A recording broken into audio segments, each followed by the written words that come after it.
দিনে শীত বস্ত্রের কাঙ্ক্ষিত ব্যবসা না হওয়ায় হতাশ গাইবান্ধার গোবিন্দগঞ্জের হোসিয়ারি পল্লীর ব্যবসায়ীরা।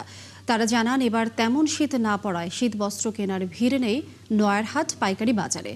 তাই অবিক্রিত শীত বস্ত্র নিয়ে তারা বিপাকে পড়েছেন। সংবাদদাতা আবু বকর সিদ্দিক লিটনের তথ্য ছবিতে প্রতিবেদন।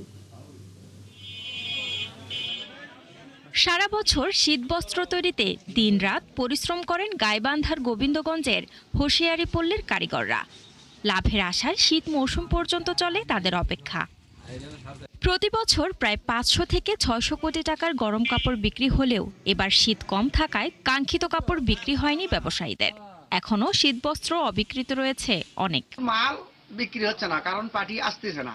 পার্টি ভয়ভীতির মধ্যে আছে, ব্যবসা কি রকম হয়, রাজনৈতিক পরিস্থিতি কোন দিকে যায়, যার জন্য আমরা খুব খারাপ অবস্থানের মধ্যে আছি। 2 থেকে 3000 কারখানা আছে, প্রায় সবাই এখন মনে করেন ক্ষতির সম্মুখীনের পর্যায়ে প্রায় পৌঁছে গেছে আর কি। এই ব্যবসা বাণিজ্য আর হচ্ছে না, কি জন্য?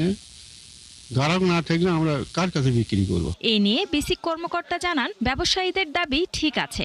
বছরের এই মৌসুমে তারা হোসিয়ারি শিল্পের উন্নয়নের জন্য প্রশিক্ষণ ও ঋণ সুবিধা দেন, সার্বিক খোঁজ খবর রাখেন। আমরা তাদেরকে ট্রেনিং এর পাশাপাশি আপনার বিভিন্ন ধরনের আর্থিক লোন সহযোগিতা করে থাকি অল্প পরিমাণে তাদের চাহিদা মতো, এবং তারা অন্যান্য কোনো চাহিদা থাকলে অবশ্যই তারা আমরা পূরণ করতে চেষ্টা করব। এই এলাকার ক্ষুদ্র ও কুটির শিল্পকে এগিয়ে নিতে সরকারি সহায়তার দাবি ব্যবসায়ীদের। শান্তা ইসলাম, ৭১।